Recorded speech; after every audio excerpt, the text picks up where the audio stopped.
नमस्ते दोस्तों और स्वागत है आपका हमारे हॉरर पॉडकास्ट में। आज हम आपको सुनाएंगे एक ऐसी कहानी जो आपको रात भर डर के मारे सोने नहीं देगी। ये कहानी है एक पुरानी और खौफनाक जगह के बारे में, द रेड हाउस। तो आज से कुछ साल पहले एक ऐसे कहानी घूम रही थी जो पूरी दुनिया के कोने कोने में लोगों के जहां में बेस गई थी। The terrifying red house. कहानी एक छोटी सी शहर से शुरू होती है जहां एक नौजवान लड़की नेहा अपने दोस्तों के साथ घूमते हुए एक पुरानी और खौफनाक जगह तक पहुंच गई थी। ये जगह थी द रेड हाउस। इस घर के बारे में अक्सर लोगों से सुनने को मिलता था कि यहाँ कुछ अजीब और भयानक चीजें होती है। घर का रंग लाल था और उस लाल रंग ने लोगों के मन में भी डर डाल दिया था। नेहा और उसके दोस्त ये सब सुनने के बाद भी सोच रहे थे कि बस ये सिर्फ एक कहानी है, कुछ नहीं। पर जब उन्होंने वो लाल रंग का घर देखा तो उनकी आंखों में एक अजीब सी चावी थी। घर के दरवाजे खुले यूदा और उस घर के अंदर काफी अंधेरा था। फिर भी उन्होंने सोचा, चलो देखते हैं क्या है इस घर में।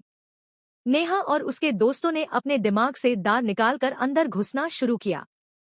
पहले तो उन्हें बस पुरानी चीजों की बदबू महसूस हुई, पुरानी किताबें, तंदुरुस्त का सामान और ढूंढली सी रोशनी। जैसे ही उन्होंने एक कमरे की तरफ कदम बढ़ाए, एक ठंडी हवा ने उनका चेहरा छू लिया। सडनली एक अजीब सी आवाज सुनाई दी, एक हल्की सी रूहानी हंसी जो उनके कण के पास से गुजर गई। नेहा का दिल तेज धड़कने लगा। क्या ये सिर्फ हमारी कल्पना थी? उसने अपने दोस्तों से कहा। लेकिन अनमेन से एक ने जवाब दिया, नहीं, ये कुछ और है। जैसे ही उन्होंने एक कमरे का दूर खोला, एक पुरानी पेंटिंग दिखाई दी जो घर के एक कोने में लगी हुई थी। उस पेंटिंग में एक औरत थी जो घूमती हुई लग रही थी। उसका चेहरा लाल था और आंखों में एक अजीब सी चमक थी। नेहा और उसके दोस्तों को समझ में आ गया कि ये सिर्फ एक घर नहीं, एक पुरानी कहानी थी। ये घर एक कर्ज के नीचे था, एक पुरानी औरत की रूह यहाँ ट्रैप्ड थी। कहानी के मुताबिक एक वक्त था जब एक औरत इस घर में रहती थी और उसके खून से ये लाल रंग छुप गया था। उसने अपनी जिंदगी में इतनी बुराई की थी कि उसका सारा खून इस घर के अंदर चला गया था और तब से वो रूह यहाँ बंद हो गई थी। फिर एक दिन उन्होंने सुना था कि घर के अंदर कुछ छुपा हुआ था। उन्होंने जमीन के नीचे से एक पुरानी डायरी निकाली थी। जैसे ही उन्होंने उससे खोला, एक भयानक चेहरा उनके सामने आ गया और वो रूह उनके पास आ गई थी। वो रूह थी जिसके हाथ में एक पुरानी चाबी थी जिसे वो हर किसी को अपने साथ ग़ज़ब के रास्ते पर ले जाती थी। नेहा और उसके दोस्तों ने जान लिया कि अगर उन्होंने ये हाउस छोड़ा नहीं तो वो भी इस रूह के साथ कभी ना कभी बंद हो जाएंगे। नेहा ने अपने दोस्तों को तुरंत कहा, चलो, हमें जल्दी से ये घर छोड़ना होगा या हम सब यही कभी के लिए फंस जाएंगे।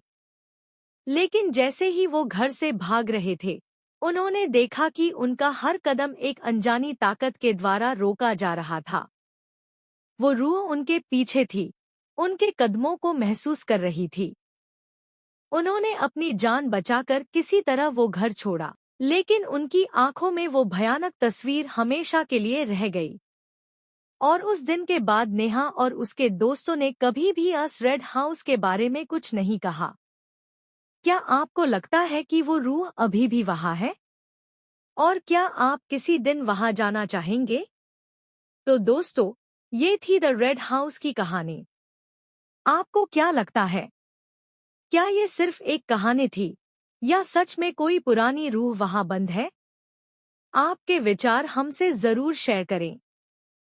अगर आपको ये कहानी पसंद आई हो तो हमारे पॉडकास्ट को सब्सक्राइब करना ना भूलें।